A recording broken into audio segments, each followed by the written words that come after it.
전쟁을 알지 못하면 역사도 알 수 없다. 이야기로 만나는 토크멘터리 전쟁사. 지난 시간까지 저희가 이 유목민족의 끝판왕, 네. 몽골과의 전쟁에 대해서 살펴봤는데요. 수도를 강화로 천도하고 오랜 시간 동안 백성들이 고통을 받은 끝에 최씨 무신 정권이 붕괴가 됐습니다. 네. 그러면서 이제 원나라로부터 더 이상 고려를 침공하지 않겠다라는 이야기까지 들은 거죠. 네, 그렇습니다. 하지만 여기서 끝은 아니었습니다. 몽골에 대항해서 끝까지 싸우고자 하는 사람들이 있었는데 맞습니다. 그 유명한 삼별초. 맞습니다. 그래서 오늘 저희는 삼별초 항쟁에 대해서 살펴보겠습니다. 고려 정부의 반기를 든 삼별초. 고려 최고 무사들이 뭉쳤다. 고려 몽골 연합군과 삼별초. 치열한 집념의 대결. 최후까지 항전하라. 삼별초 항쟁. 물론 최씨 정권이 몰락을 했고 몽골이 더 이상 쳐들어오지 않겠다라는 약속을 했다 하더라도 우리가 얼마나 많은 고통을 받았습니까? 그래서 아마도 끝까지 싸워야 된다라는 세력이 당연히 있었을 거예요. 네, 그 삼별초는 이제 시작이 원래 최씨 정권의 어떤 개인 경호대로 출발을 했어요. 네네. 최후가 이제 자기 개인 경호대 이제 야별초를 만들죠. 근데 몽골과의 전쟁이 격화되면서 이 야별초를 이제 최정의 군사 조직으로 바꿉니다. 네.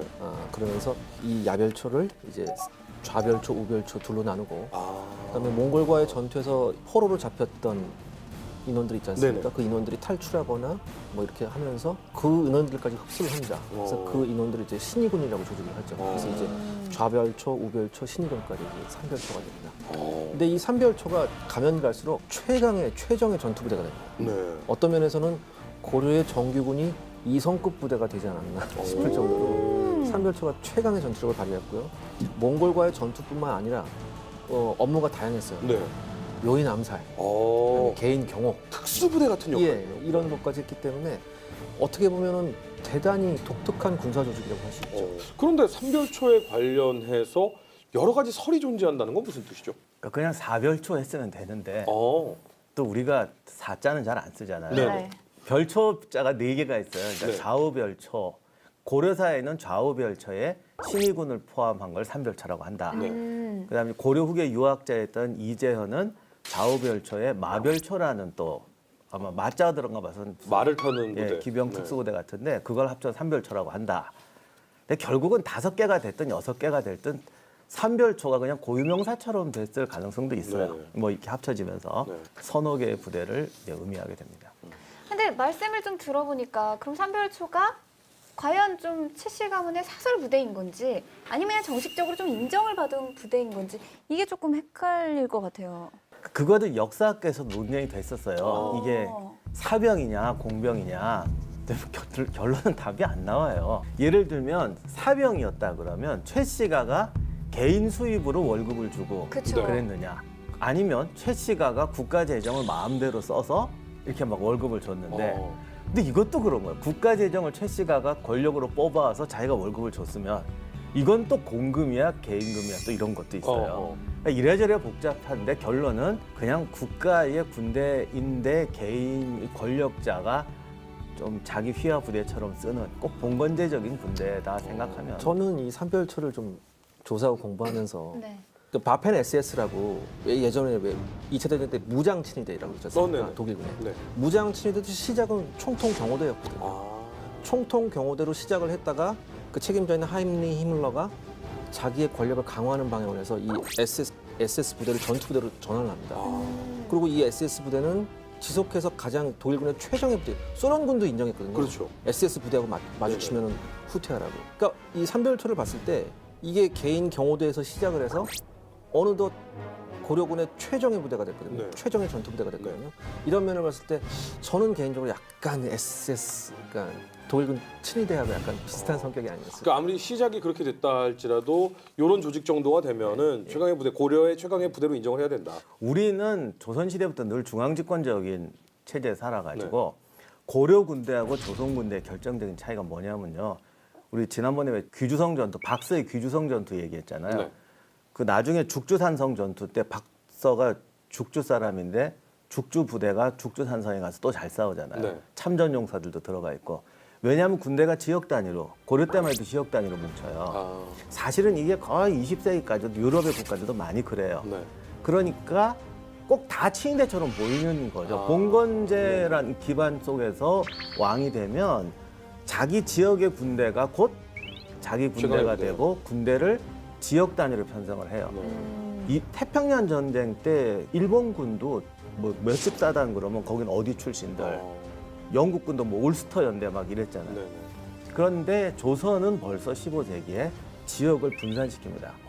그래서 조선 같은 경우는 무신 정권이 안 생기는 이유 중에 하나가 군대를 다 이렇게 꼭 현대군처럼 뽑아서 섞어요. 근데 고려까지만 해도 지역 단위로 편성했던 경우가 꽤 있거든요.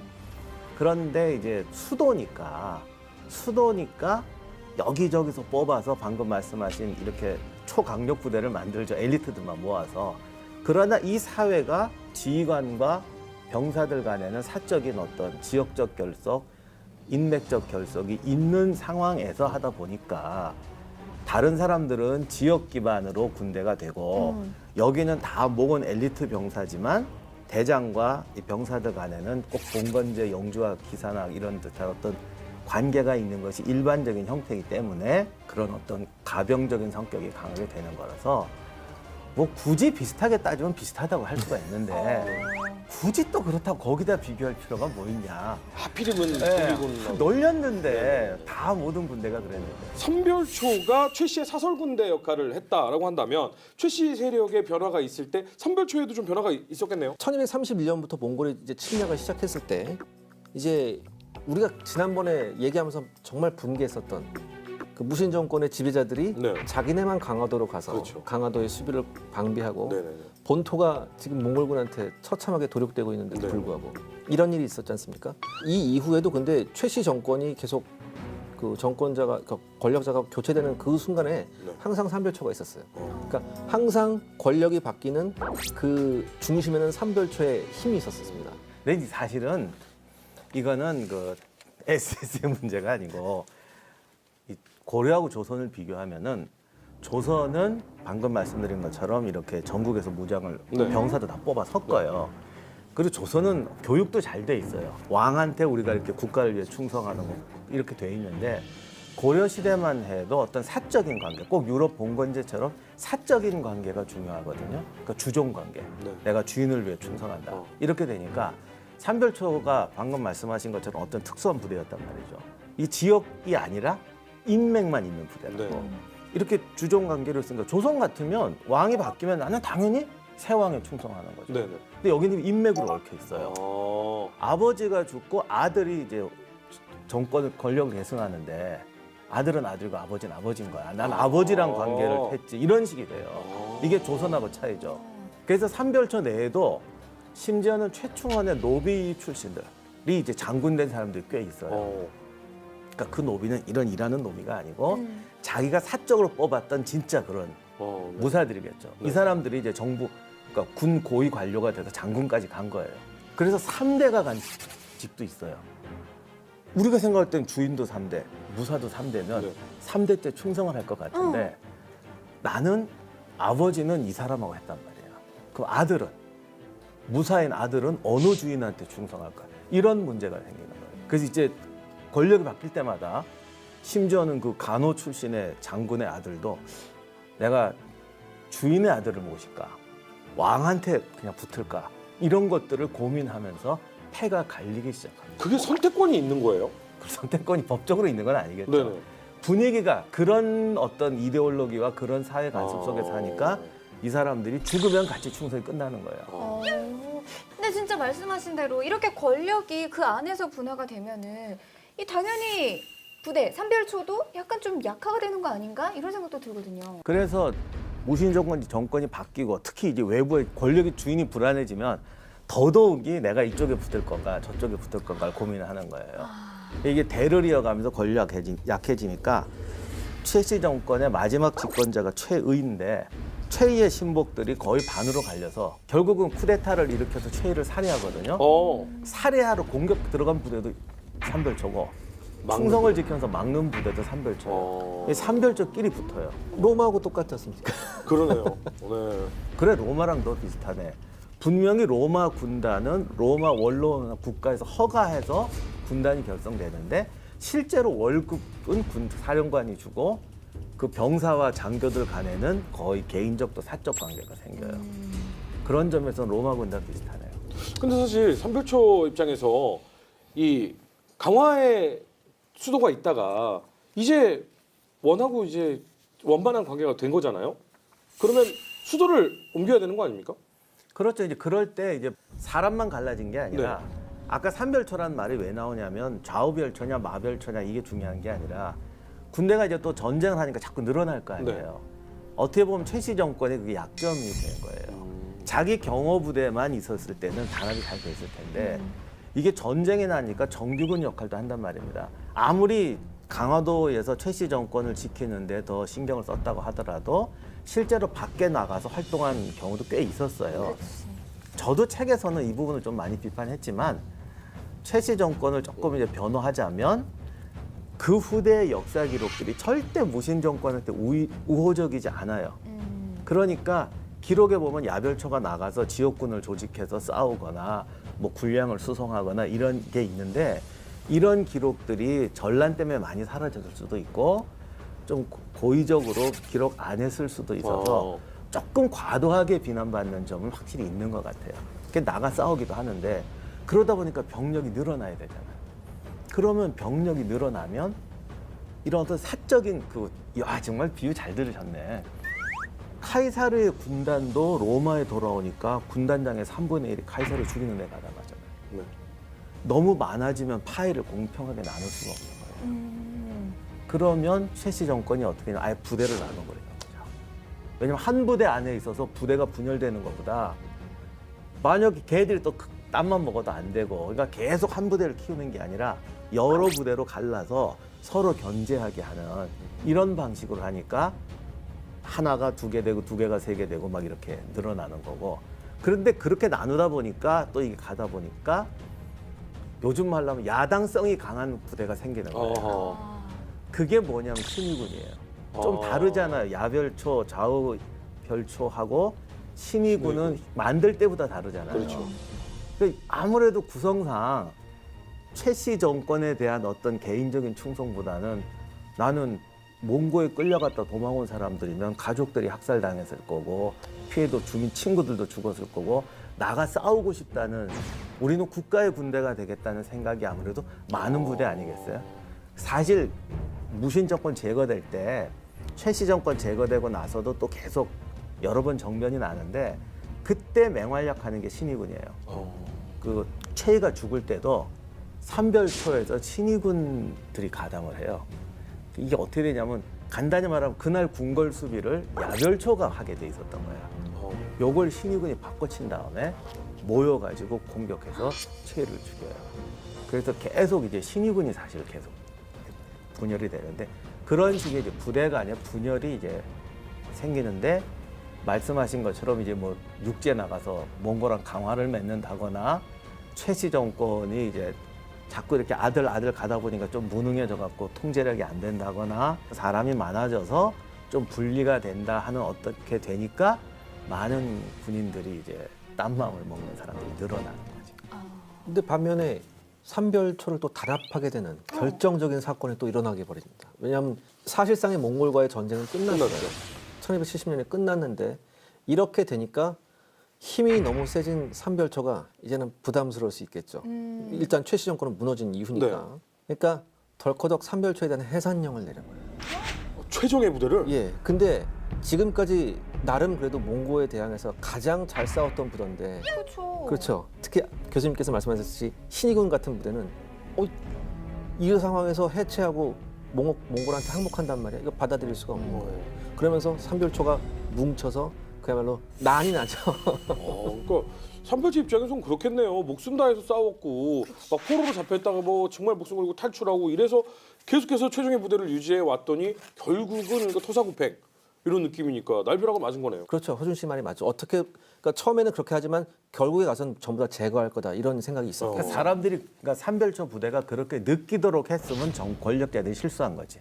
아, 그리고 여기는 이제 개인적 이득도 지금까지 특권도 많이 받았잖아요. 네. 최씨 정권 때는 창에다가 은병을 달고 다녔다고 그러더라고. 은병이 우린 이렇게 월급 많이 준다. 아 돈이 네. 많으니까. 그러니까 그동안 무신 정권이 너무 오래 권력을 잡아가지고 왕하고 신하들이 할 일이 없었잖아요. 네. 그러다 보니까 정치적 감각도 떨어진 것 같아요. 그래서 사실은 정말 이런 대규모의 엄청난 이 특별 조직을 해산시키려면 정말 고도의 지략과 그렇죠. 회유와 이게 필요한데 야 진짜 너 진짜 뻥 아니다. 내가 잘해줄 거야. 그러니까 다들 무기 놓고 집에 가. 맞습니다. 맞아요. 진짜. 그것도 더 위험한 말을 했다고. 어. 그러니까 아예 부대를 재편하면서 이렇게 살살 쪼개면서 약화시켜야 네네. 되잖아요. 근데 아주 무서운 말을 해요. 해산한 다음에 너희들 능력에 따라 뽑아서 잘 대우해 줄게. 아. 이 말은 너희들 다 해고할 수 있다는 말로 들려요. 그러니까 이건 정말 단체를 운영을 안 해본 거야. 그렇지. 아니 숲에 붙이고 다니던 사람들한테 니들 월급은 이제 능력에 따라 줄 거니까 숲에 그렇죠. 뛰어. 뭐 이렇게. 자기는 더 잘해주겠다는 소리일 수도 있지만 어. 듣는 사람 입장에서는 그렇죠. 다 깎인다고 생각하지. 나의 특권이 사라지는구나. 이래서 아까 기자님 말씀대로 가뜩이나 분열돼서 서로 죽고 죽이던 삼별초가 단합을 해버려요. 아. 근데 이제 뭉쳤다. 그리고 이 뭉친 사람들이 힘이 세. 게다가 이 원하는 바가 같잖아요. 우리는 이렇게 토사구팽 당할 수 없다. 라고 하면 결국 봉기로 이어지게 되는 겁니까? 그렇죠. 이제 원종 11년. 그러니까 1270년이죠. 강화도의 삼별초가 물론 대의 명분은 이거였죠. 몽골에 복속하는 걸 우리는 받아들일 수 없다. 근데 이거는 대의 명분이 상당히 그럴듯해요. 그렇죠. 그리고 그들의 진심일 수도 있고요. 네. 그와 함께 이렇게 되니까 뭐 난 정도가 아니라 이게 개경의 정부를 완전히 부정해 버립니다. 정통성이 없는 정부로. 그러면서 봉기를 시작하죠. 아 그러니까 그냥 그 정부 조직은 일단 개경으로 갔는데 진짜 힘이 있는 삼별초 특수부대는 강화에 있는 거네요. 그렇죠. 그 강화에서 그러니까 삼별초 장관 배중손, 그다음에 야별초 지유, 노영희를 중심으로 해서 이제 완전히 반기를 들게 됩니다. 이건 뭐 반기 정도가 아니고, 그러니까 강화도에서 이렇게 봉기를 했다는 건 이제는 독립적인 그렇죠. 어떤 그런 그리고 수십 년간 수도 역할을 전혀 문제 없이 해내던 곳이잖아요. 그래서 그때도 좀 치졸하게 했죠. 개경의 왕하고 주요 관료들이 다 나가고 네. 1차로 나가서 이제 의식을 하고 여기는 이사 준비를 하고 있었는데 네. 삼별초 본대는 강화도에 놔둔 거예요. 어. 이것도 말이 안 되네. 옛날 같으면 삼별초가 데리고 나갔지. 그렇지. 그걸 그러니까 하여간 뭐 여러 가지 이렇게 해서 반란이 일어나도록 판을 깔아. 화약 옆에 불을 뭐 난로 옆에 화약을 놔뒀다고 할까? 이제 그런 식의 일이 터져버린 거죠. 그래서 얘들이 그날 몽고군이 쳐들어왔다고 소문을 쫙 내요. 아. 몽고군이 쳐들어왔으니 대운동장이라고 해요. 구정이라고 해요. 격구장인데 네. 우린 지금 안 하는데 삼국시대부터 고려 때까지 또 폴로를 네네네. 이게 원래 폴로가 동양에서 나온 거예요. 네네.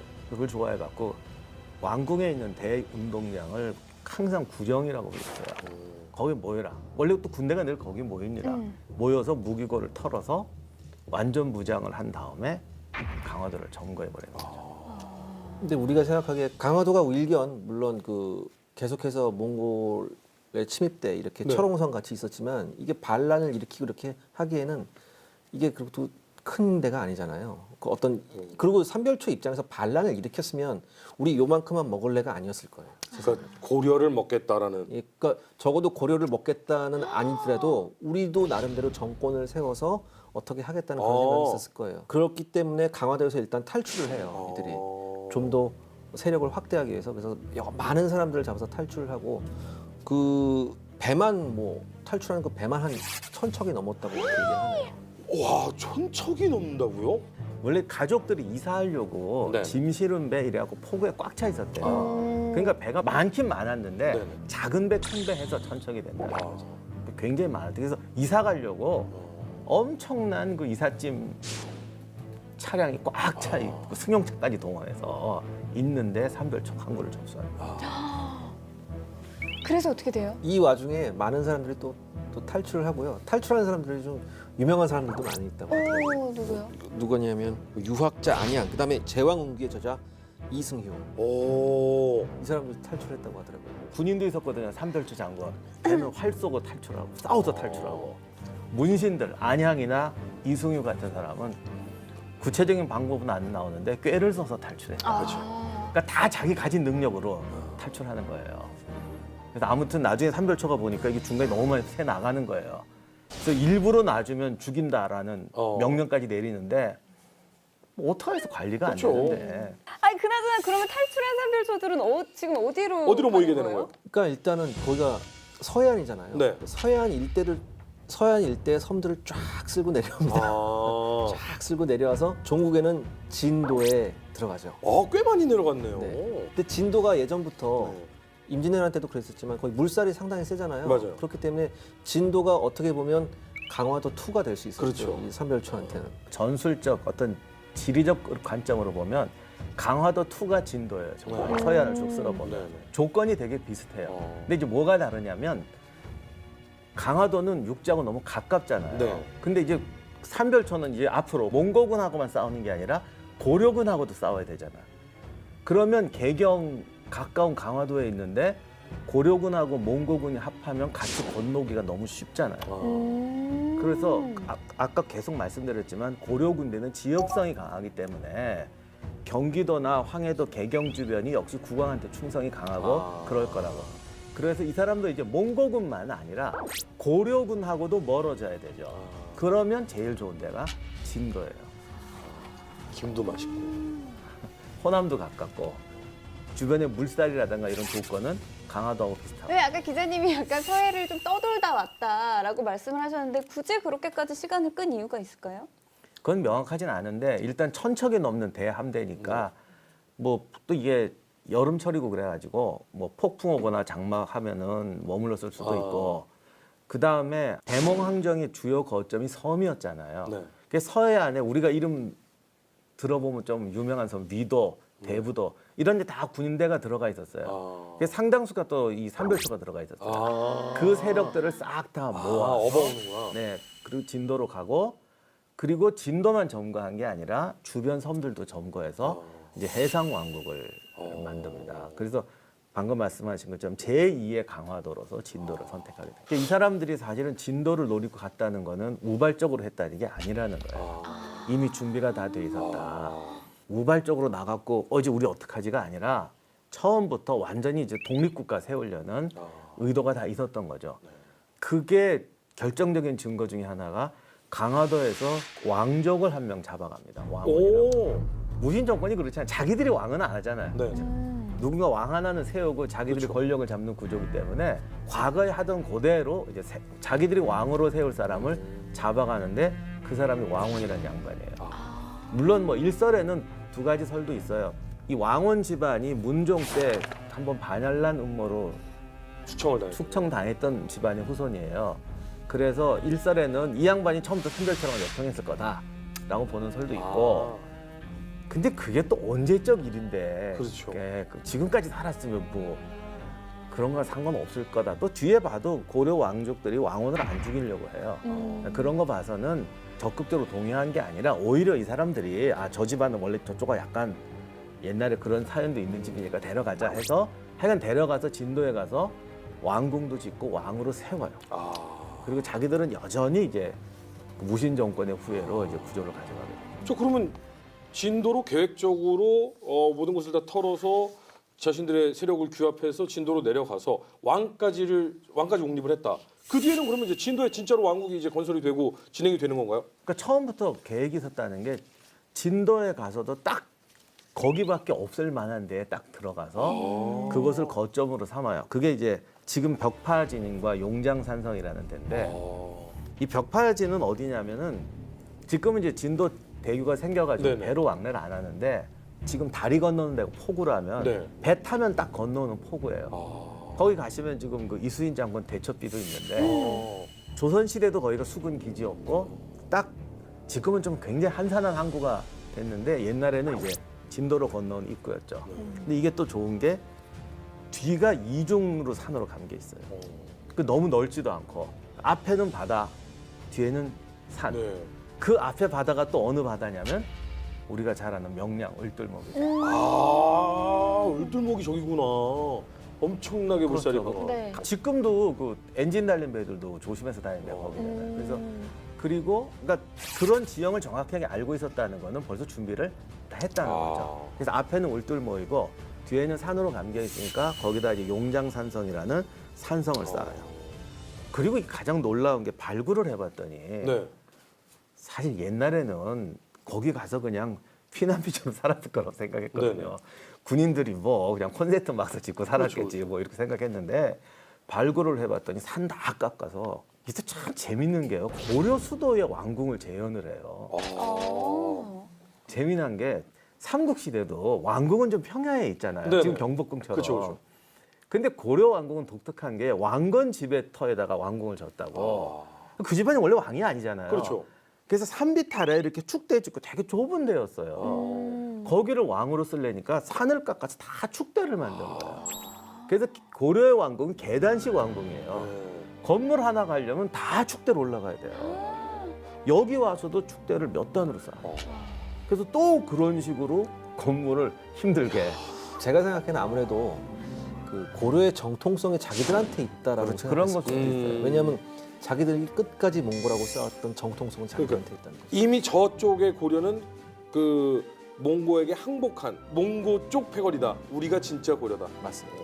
그래서 사실 진도에 있은 시간이 그렇게 길지 않은데 영장산성이 둘레가 13km고 그 안에 면적이 7,000평인데 축대를 이렇게 쌓고 17채의 건물을 졌는데 야. 건물 되게 커요. 네. 우리 고려 수도 여기다 옮겨놨다라고 할 와. 정도로 이렇게. 아니 근데 진도에 그렇게 성을 짓고 사람들이 그 많은 사람들이 들어가서 뭐 살만한 자원이나 먹을거리가 있었어요. 강화도나 진도나 지금 가보면 농토가 꽤 있어요. 네. 다만 지금 있는 평야들은 되게 조선 후기이라 간척한 거예요. 그렇죠. 그래서 옛날에는 그 정도로 풍족하진 않았을 텐데 어쨌든 큰 섬이고 네.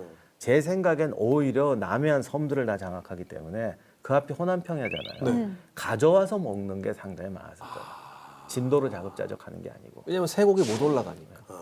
뭐 죽었다 깨나도 여기를 뚫고 올라갈 수가 없으니까. 그리고 그 라인 거제도 남해도 라인을 전부 삼일초가 장악합니다. 그러니까 진도는 수도였지 진도에만 있었던 게 아니에요. 이런 걸 미리 계산이 됐었을까요? 그럼요. 왜냐하면 그 천척이라는 대규모 선단을 이끌고 그렇게 갔다면 이건 계획 없이 가진 않았겠죠. 근데 저 지금 지형을 보면 이거는 웬만한 엄청난 대군이라도 쉽게 넘보지 못하는 천혜의 요새가 된 것 같다. 그러니까 저 지도에서 연한색으로 나온 부분이 아마 지금은 평야인데 간척한 데고 그러니까 실제 저게 없다고 생각해 보시면 사는 데는 조금 불편하겠지만 공격하는 입장에서는 배를 몰고 와서 산비탈에 바로 갖다 대야 되는데 그렇죠. 지형 자체가 산들이 삼면을 감싸고 있고 갈리폴리죠. 그렇죠. 그 갈리폴리지. 그리고 갈리폴리 없는 더 무서운 게 있어요. 저희가 원래 메꾸기 전에 갯벌이에요. 또. 그러니까 배를 대면 허리까지 빠지고 진창을 기어 올라가야 되는데 저 자연 성벽 위에 뺑 둘러싸서 세계 최고의 강공을 쏘는 병사들이 딱 대기하고 있는 거예요. 게다가 뭐 고려의 최고의 그렇죠. 예, 특수부대원들이 그러니까 이제 몽골도 만약에 저기 상륙하더라도 기병 전술이 발휘될 수가 없는. 그러니까 천혜의 요새였죠. 아유. 그리고 또 거기 남아 있는 병사들이 얼마나 힘이 좋았겠어요. 거기 낙지가 엄청 나와. 자, 어쨌든 이렇게 건들기 참 힘든 지역에 삼별초가 왕까지 용립을 하고 어마어마한 궁전, 정통성까지도 본인들이 주장을 하면서 나라를 세웁니다. 그런데 반란만으로도 굉장히 지금 고려 정부는 짜증이 나 있을 텐데 근거지에 왕까지 용립했으니 이거 가만두지 않을 것 같다. 이런 생각이 좀 들거든요. 가만히 안 있죠. 당연히 제거해야 될 대상이고 박멸해야 될 대상이었습니다. 네네. 그래서 고려는 그 장군 양동무와 고혈음을 시켜서 진도로 전격적으로 공격을 합니다. 근데 그동안 수많은 싸움에서 단련됐던 이 삼별초한테 네. 상대가 안 돼요. 그렇죠. 그러니까 공격이 전부 다 실패하고 완전히 깨지죠. 그리고 오히려 삼별초가 공세로 전환을 해서 호남 일대 많은 곳을 점령하게 됩니다. 괜히 건드려서 바깥으로 나오게 만들었군요. 네. 더군다나 그 호남에서 가장 요충지라고 할 수 있는 나주. 나주는 어마어마한 평야가 있었던 지역이었거든요. 이 나주를 공략하기 시작합니다. 삼별초가. 이렇게 되면 이제 고려군의 입장에서 완전히 식량 창고 하나가 완전히 날아가는 거예요. 이렇게 되면. 아니 이거 마치 왜 혹 때려 갔다가 혹 붙이고 오는 격이 아닌가. 그렇죠. 가만히 있던 삼별초를 오히려 더 세력 확장하게 만든 꼴 아닌가요? 그러니까 우리가 그동안 이제 최씨 집안의 가병이라고 너무 무시했지만 이 편제라든가 전술 구조를 보면 분명히 전국토에서 활약을 했던 부대인 거죠. 그러니까 하는 거 보면 이미 개념이 다 서 있잖아요. 그러니까 이런 부대를 그렇게 쉽게 그렇지. 능력 시험 봐서 재등용 해줄게 이게 말이 되냐고. 그러니까 너무 바보 같은 짓을 한 거예요. 그 잘못된 판단 때문에 큰일 났지. 나라가 사실은 내전 상태로 그렇죠. 돌입한 거잖아요. 아니 근데 삼별초가 이렇게 나올 때 뭐 수많은 지역들이 좀 있었을 텐데 굳이 나주를 선택한 이유가 있을까요? 삼별초는 애초부터 분리 독립을 하려고 했기 때문에 제일 중요한 게 호남이잖아요. 네. 그거 아세요? 전라도가 이름이 왜 전라도인지? 전주 나주. 그래요? 그러니까 우리나라 도 이름이 그 도에서 가장 중요한 도시, 거점이 되는 도시 2개를 따서 붙인 거예요. 네, 처음 알았다. 전라도는 전주와 나주거든요. 그래서 삼별초는 처음부터 전주, 나주를 공략해서 전라도를 석권할 의도가 있었던 그러면 거예요. 식량의 거의 대부분을 한반도의 식량을 네. 가져가는 거예요. 맞습니다. 그러니까 진도를 보면 나주를 먼저 공격하게 돼 있어요. 그러니까 처음 목표는 나주와 전주를 다 먹는 거였죠. 그래서 먼저 나주를 공격합니다. 그러면 나주에 있던 사람들은 사실은 웬만한 공격엔 눈 하나 깜짝 안 할 것 같은 게 원이 그렇게 몽고가 그렇게 와서 쳐댔잖아요. 그러면 이분들의 전투력 좀 만만치 않았을 것 같은데요. 삼별초가 딱 들어오자마자 나주에 있는 관리들은 매우 크게 당황합니다. 왜냐하면 우리 군인데? 라고. 그러니까 그런 것도 있었고요. 이거 어떻게 해야 되지? 막 주저주저하고 네. 머뭇머뭇거리고 있었어요. 근데 거기에 있는 향리가 이런 말을 합니다. 성을 고수하지 못할 바에야 차라리 산골로 도피하겠다. 한 고래 수석 아전으로서 무슨 면목으로 나라를 배반하고 적에게 복종하겠는가? 그럼 이렇게 향리의 적극적인 태도에 나주는 좀 어떻게 태도를 취했을까요? 그러니까 향리 아까 말했던 향리 정지려의 질책에 감동을 합니다. 많은 관리들이. 그렇게 해서 이제 나주 사록 김응덕이 항전을 하자. 항전하고 결심을 하고 이제 금성산성으로 병력을 모읍니다. 금성이 예전에 나주의 이름이 금성이었죠. 예, 금성이. 그렇게 해서 이제 나주로 몰려온 삼별초가 7일 밤낮을 공격을 하는데 그걸 막아냅니다. 그래서 삼별초가 여기서 우리가 항전을 하겠다라고 한 이후에 최초의 어떤 좌절이 아닐까. 그래서 이제 삼별초도 이게 쉽지가 않겠는데 이런 생각을 하게 되죠. 좀 얘기가 재밌어지는데 아까 왜 전라도가 전주랑 나주라 그랬잖아요. 나주가 이런 태도를 보였을 때 전주는 좀 어떤 태도를 취하고 그래서 있을까요? 삼별초가 나주에서 좌절하자마자 전주로 가요. 역시나 그러니까 삼별초가 이게 결과론이긴 한데 지리적인 순서로 보면 나주, 전주가 맞아요. 네네.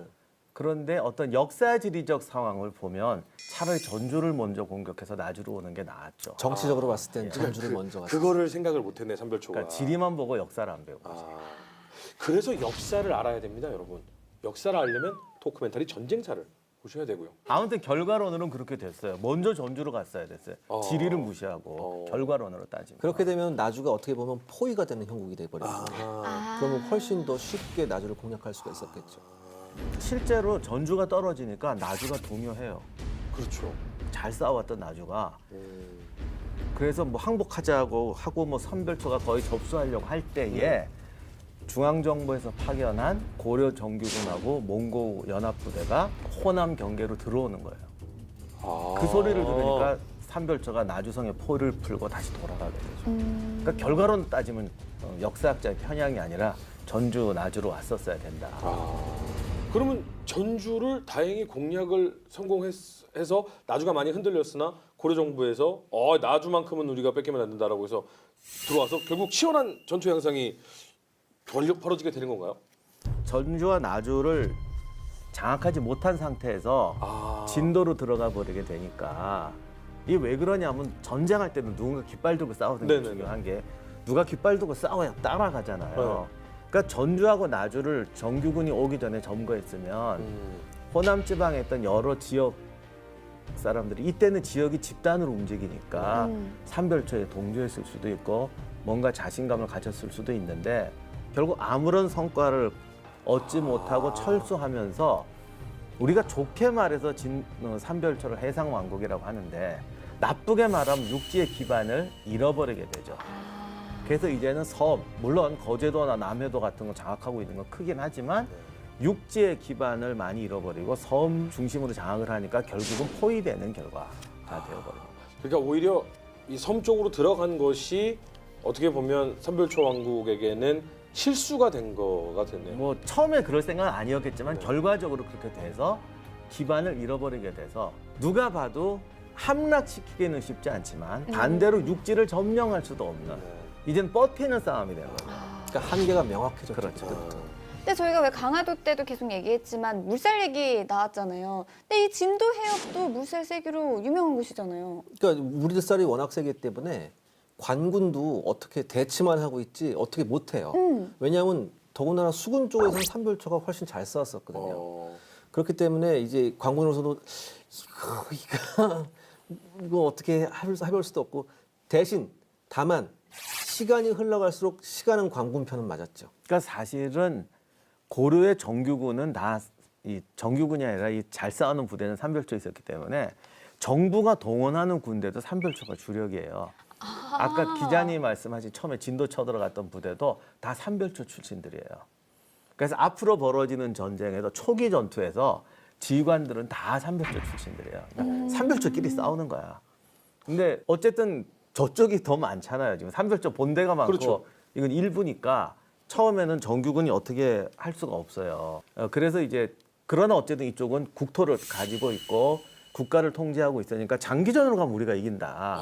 그러니까 국가 행정망을 동원해서 병사들을 모으고 간단히 말하면 제2의 삼별초를 다시 만들면 되지 않냐. 어차피 쟤네는 못 넘어오니까. 그렇죠. 그러면 다만 시간이 좀 필요하다. 그래서 정부는 이제 장기전으로 가게 돼요. 그러면 장기전으로 가는 동안 결국 지금의 삼별초 왕국 같은 경우에는 이제 소모만 하고 있는 꼴이잖아요. 군대라는 조직이 생산 조직이 아니라 소비 조직이기 그렇죠. 때문에 이게 막대한 소비가 있었거든요. 물론 그들도 뭐 이제 병사들도 농사짓고 뭐 했겠죠. 그 안에서 했는데 그게 또 한계가 있어요. 그러니까 왜 이게 한계가 명확하냐면 그쪽 이때까지 세곡선이나 이런 걸 털고 육지로 나가서 털고 이렇게 되는데 그게 안 되니까 물고기만 먹고 살 수는 없잖아요. 그리고도 사실 지금 현재 삼별초가 해상 왕국을 건설을 하고 여러 섬을 지배하고 있지만 진도가 삼별초 정도의 이 군사 숫자로 네. 전체 방위를 하기에는 사실 좀 부족하지 않나요? 정확하신 지적입니다. 예를 들어서 진도는 강화보다 훨씬 크거든요. 네. 그렇기 때문에 어느 관군의 어느 한 부대라도 만약에 상륙이 된다면 네. 그때부터 삼별초는 지상전에 돌입을 해야 되거든요. 그렇죠. 근데 이게 삼별초 입장에서는 병력도 많은 숫자가 아니었기 때문에 네. 한 부대라도 들어오게 되면 이게 큰일 나는 거예요. 그렇기 때문에 어떻게 해서든 거기서 해상에서 막아야 됩니다. 그러니까 수군이 강하지만 한 항구 하나라도 뺏기게 되면은 글로 계속해서 지상군이 밀려 들어올 수 있는 상황이 된 그러니까 거죠. 지금은 수군이 강하고 관군이 수군을 키워야 되는 입장이니까 네. 당장 못 건너오지만 결국 장기적으로 가면은 저쪽 수군이 건너올 거란 말이에요.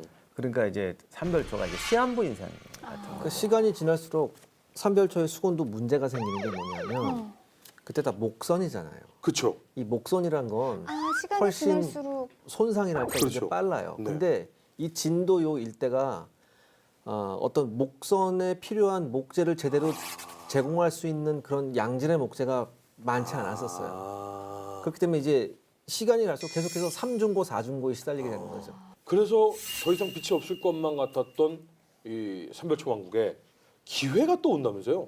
항상 전쟁에서 잘 나는 게 이제 자중질환이죠. 네. 이 권력 싸움은 항상 기회를 노리기 때문에 우리 옛날에 전국 시대도 할 때도 그랬지만 적군이 강하다. 지구전으로 가자. 그러면 출세를 요구하는 사람이 꼭 이렇게 나오잖아요. 제가 한테 주시면 내가 간다. 근데 제가 지금 싸우기 싫어 저러고 있습니다. 이수인 장군도 똑같은 방법에 당했고 근데 여기서 더 적극적으로 모함하면 제가 뇌물 받고 지금 공격 안 하는 겁니다. 아니면 겁이 나서 안 하는 겁니다. 근데 이제 제일 땀만 무서운 품고 말이에요. 있습니다. 땀만 품고 있습니다. 이수인 장군 당하는 거 똑같은 거죠. 이럴 때 원래 근데 그러니까 그 당시에 군인들은 좀 그렇잖아요. 이렇게 지리한 대치가 이럴 때 내가 여기서 나가서 히트를 한 번 치면 영웅 되는 거. 그러면서 이제 나가면서 또 삼국지에서 나오잖아요. 정말 멋있는 말을 해요. 충신의 칼은 짧아도 역적의 도끼를 이기나니 뭐 이런 얘기를 하고 나간다고 그래서 나가봐라 그러면 히트 치러 나갔다 바로 죽어서 돌아오는 거죠.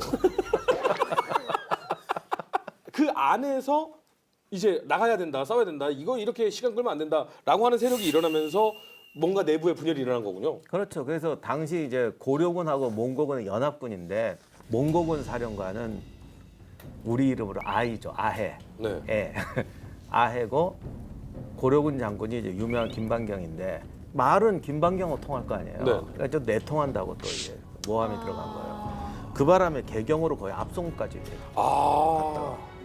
무고라고 판단이 돼서 전선을 복구를 하는데 이렇게 되니까 김반경도 이제 더 이상 좀 이제 장기전을 고집하기는 할 수가 없는 거죠. 네. 그래서 김방경의 작전은 결국 수군을 양성해서 건너가야 된다. 네. 왜냐하면 진도가 넓어서 근데 아마 이품이 이랬을 거야. 진도로 건너가면 진도를 전체를 지키는 게 아니라 요만큼 지키고 있는데 제가 군대를 보내고 왜 안 건너갑니까? 건너가서 공격하면 되는데 이런 말 했을 텐데 해군이 딸려서 특히 울돌목이라는 데 그게 왜군 130척도 못 건너간 그렇죠. 군대인데 만약에 건너가는데 건너갔다가 보급이 차단되면 몰살해요. 그렇죠. 고립돼서 이제 각계격파하면 돼요.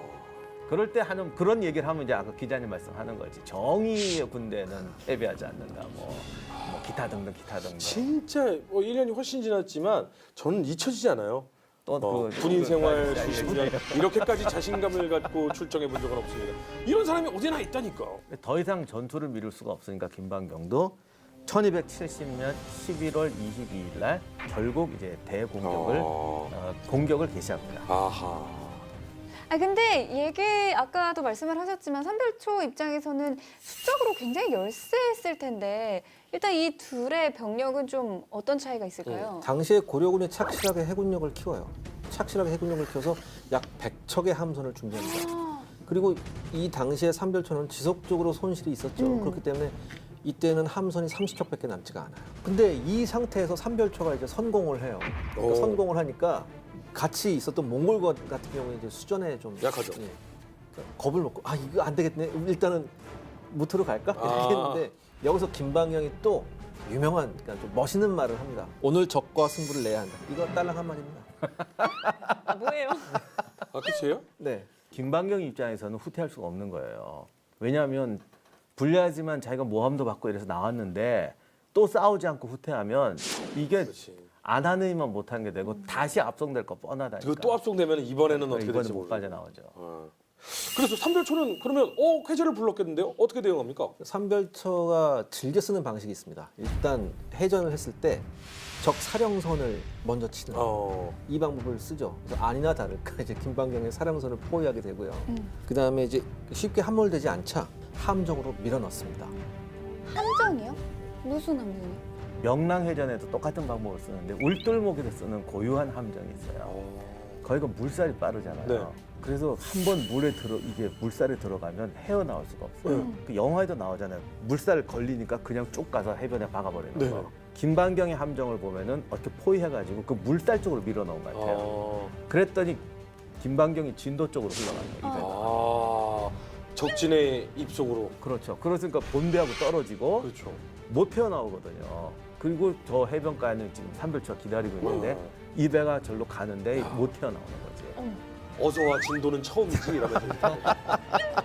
그러고 있는 거예요. 진짜. 그러면 어떻게 보면 정부군 입장에서는 벼랑 끝에 몰린 거 아닌가요? 이제 뭐 거의 결론은 난 거 아닌가? 그러니까 사실 얼마나 끔찍했겠어요. 그렇죠. 바다에는 삼별초고 자기는 떨어져서 절로 가는데 진도로 저 앞에서 지금 들고 온다고 기다리고 있고.